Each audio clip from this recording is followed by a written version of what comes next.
but what must have been happening? And then there was a soldier sitting behind me. He said, oh, no problem, this is not live bullet. I said, but I couldn't be too sure. A sound of that nature that I've never heard before in all of my life, I couldn't be too sure. So then, as we drew closer to the shore, the sound of the gun sound, intensified. I nearly got myself drowned because I wanted to jump into the ocean, and then the army sitting behind me just held me. He said, no, boy. I said, no. I opened my eyes wide like this. I was kind of terrified. So then, on the island, I had to run behind the CDS. Okay, if there should be any bullet around me, I think the CDS, the Chief of Defense Staff, will definitely save me. And I was behind him. So those are some of the spectacular moments that I remembered in 2011. So that really showed our viewers out there how challenging, how memorable it could be sometimes. The memory could be sometimes very good, but the memory could be sometimes very unpleasant. So these are some of the troubles that we always encounter here. Now on our job, on our experiences, sometimes you, particularly if you're a news editor and you're directing the news, sometimes you in fact have to clash with the Director General, who will be very conscious about time that you start the news dot at sub 8, he will forward you at 7:30. Hey, Jamal, Samar, Farmer, sub 8, So really it's been a very interesting year. I look forward to another successful one, and I'm really very pleased with all the colleagues that I have here with me, starting with you, Francis, and Adi is not around, but then I know that you've been really very much hardworking. You've always been here. I, in fact, wonder how you cope with your family responsibility, because you're always here every day. No one could have done a better job. Really, thank you so very much, everybody, and I wish everyone a very, very pleasant 2012. You're right. Your narration reminds me of a terrible accident I happened to be involved in 2006, and it was quite late in the evening.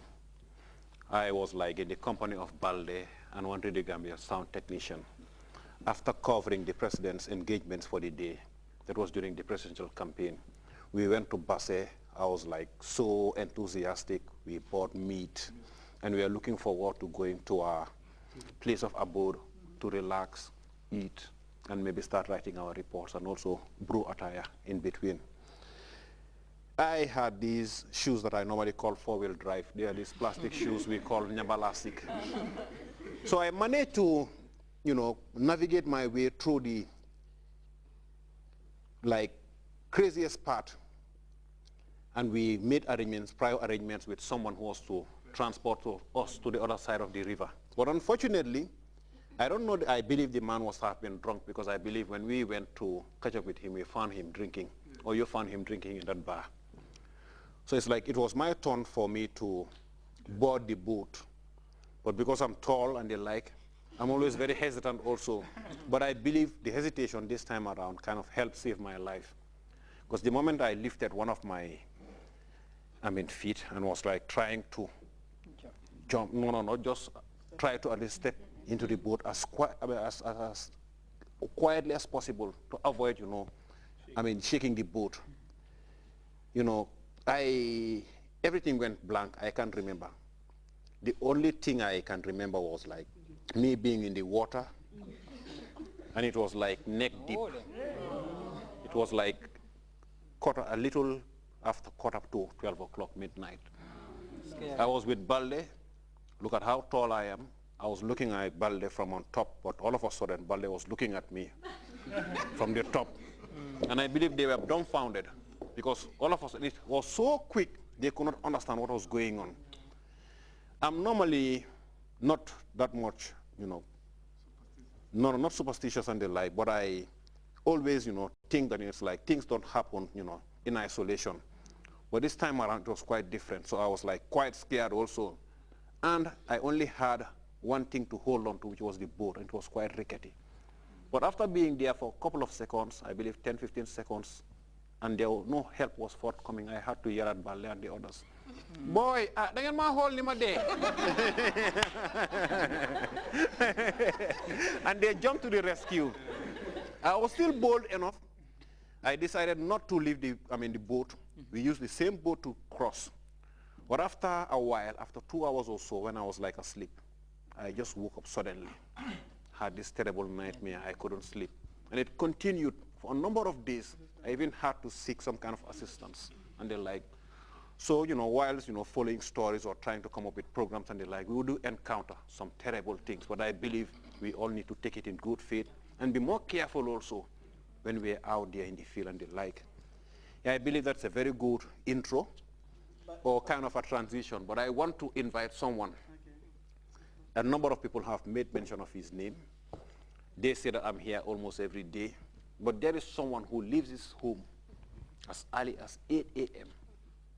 And when even we, the latecomers, are thinking of going home, he is still here.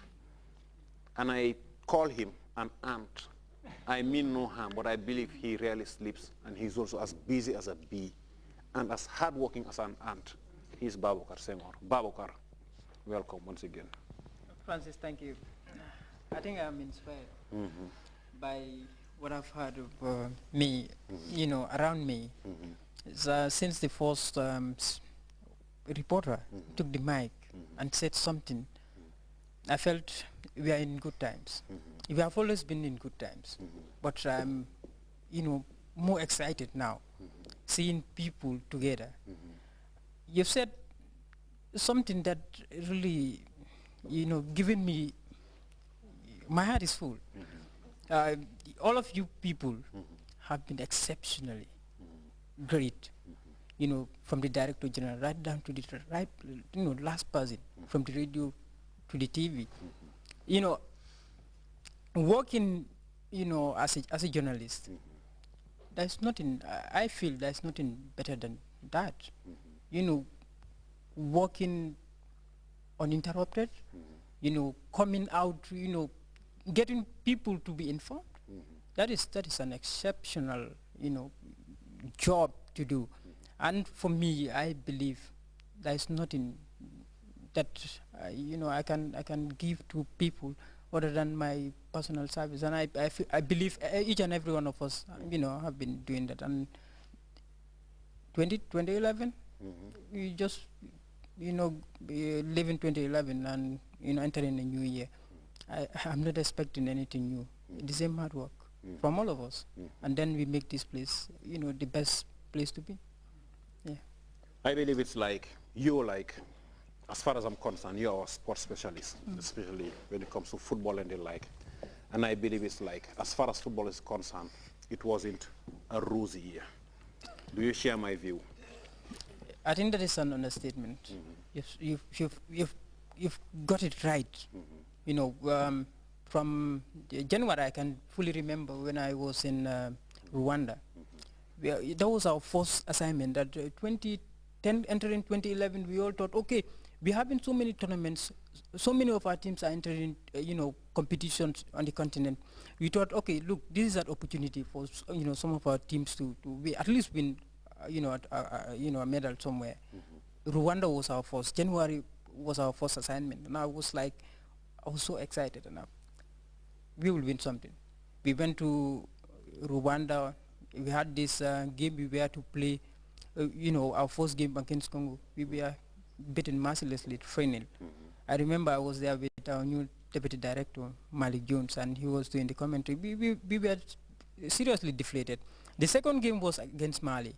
I know the country, we were, having the feedback from the country, people were definitely deflated. Our second game against Mali, we won, narrowly. A rain-soaked, afternoon heat was, we were really surprised. We won. And I could remember the commentary down there. I think that will remain with me for the rest of my life. The commentary Malik Jones did. People were sitting around and they were wondering, what is this man doing? I know he was excited. We were always excited. We traveled from Gisenyi to, the capital, Kigali. That was 300 miles. We went there, we thought, oh, we will win and qualify. We were heavily beaten by Cote d'Ivoire, and we packed our, baggage and, to come home. But I will tell you one thing. Rwanda is some country.